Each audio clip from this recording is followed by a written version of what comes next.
ওর বিছানায় একসাথে 5 থেকে 10টা মেয়েও ঘুমাইছে, এরকমও আছে। ওর নিজের ভাবি বলছে যে ও তো ছোটবেলায় যখন ওর বয়স ধরেন 7, 8, 9 ওইরকম অবস্থায় কম্বলে 2 পাশে 2 মেয়েকে নিয়ে ঘুমাইতো।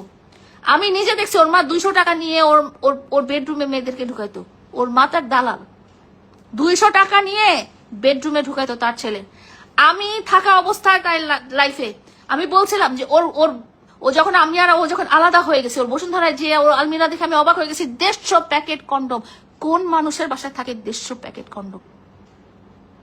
এবং কোন মানুষের মা বাবা বোন থাকা অবস্থায় সেখানে মেয়েরা যে রাত কাটায়? অনামিকা ঐশীর মতো মেয়ে যে ওখানে নাইট স্টে করে আছে, ভিডিও আছে আমার কাছে।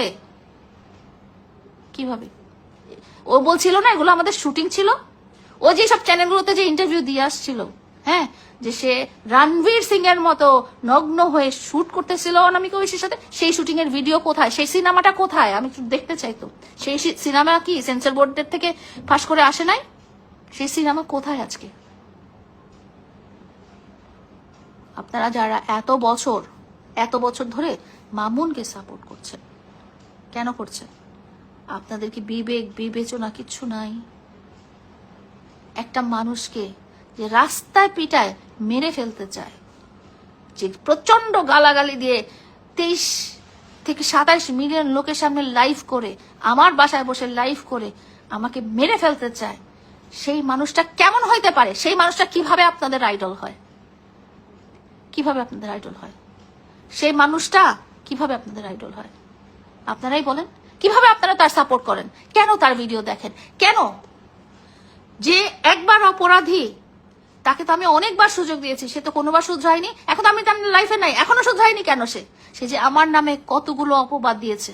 তাকে নাকি আমি নেশা করা শিখিয়েছি, তাকে নাকি আমার বাসায় বন্দি করে রেখেছি, সে নাকি মানে আমাকে কখনো ইউজ করে নাই। তাহলে এখন কি হচ্ছে তার লাইফে?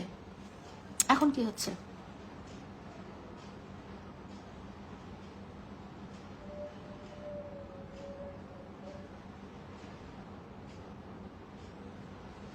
আমি বলতে চাই, একটা অপরাধীকে সাপোর্ট করা, একটা অপরাধীকে ফলো করা, একটা চিহ্নিত অপরাধীকে আইডল মানা, তার মানে আপনিও সমান অপরাধী। এই সমস্ত মানুষ সবার কথা আমি বাদ দিলাম, শুধুমাত্র প্রিন্স মামুনকে আপনারা আপনাদের জীবন থেকে বয়কট করবেন। আপনাদের সন্তান, আপনাদের ছোট ভাই, আপনাদের আশেপাশের মানুষজন যেন তার এই জীবনের আদর্শ দেখে কখনো বড় না হয়। তার এটা তো আদর্শ বলবো না আমি, তার এই জীবনের এই যে প্রতারণার যে প্ল্যানিং, প্রতারণার যে এক্সিকিউশন, এইসব দেখে যেন কেউ